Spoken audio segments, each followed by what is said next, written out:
በዘንድሮ አመት ቲክቶክ ክሬቲቭ አዋርድ ማሸነፍ አለባችሁ ብዬ ማሰባቸውን በጣም ምርጥ ሰዎችን እኔ የራሴን ሐሳብ ዛሬ ነግራችኋለሁ።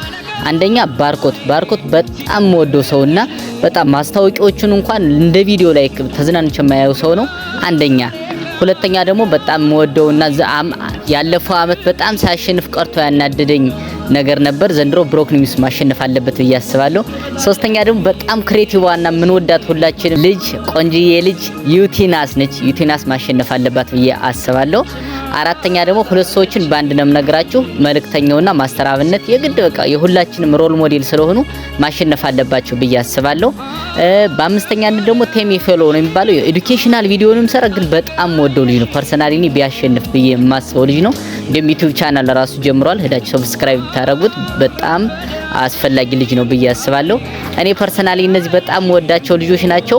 የመጨረሻው ያለፈው አመት ማሸንፎ ነበር። ቁጥሩን ያው ስድስተኛ ባረገው ሲሳይ በጣም ወዶ ክሬቲቭ ልጅ ነው። ሲሳይ ማሸነፍ አለበት ዘንድሮም ብዬ አስባለሁ። ጋይስ የእናንተስ ምን ታስባላችሁ? ይመቻችሁ። ሰላሙን